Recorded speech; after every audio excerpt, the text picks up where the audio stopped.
I want to ask a question. Interestingly, Luke, in Queensland there was talk of an almost 3% pay rise for public servants, all of which have got protected jobs and earn quite good money.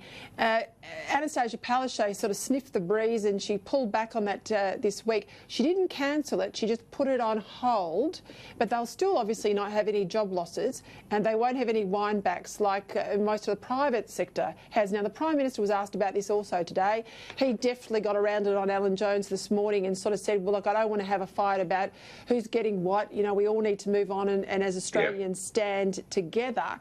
But every single night I keep talking about all of these classes of people that I find in the announcements that are protected, and the ones that are not, the ones that are copping it in the neck in the middle, are just ordinary middle class Australians who are employed either in small business, run it themselves, or they're in the private sector.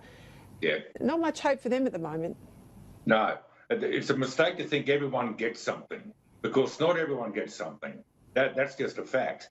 Those people that decided much of these policies were putting them in place. And, you know, they've got to do it. Well, we understand that. Again, it's about the way it looks.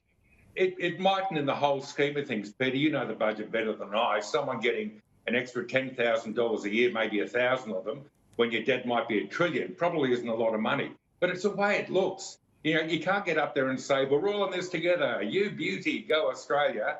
And at the same time, go home, punch in the air, knowing you've got an extra, you know, a few $100 a week. We'll talk about long queues at Centrelink. It's a bad look. If we're all in this together, let's be in there together, you know? Yeah, look, I'd be pulling apart, Kel. The public servants are in the front line on all of this, and all the others are sitting back there with their feet on the desk. They'd be getting a cut, in my view. Yeah.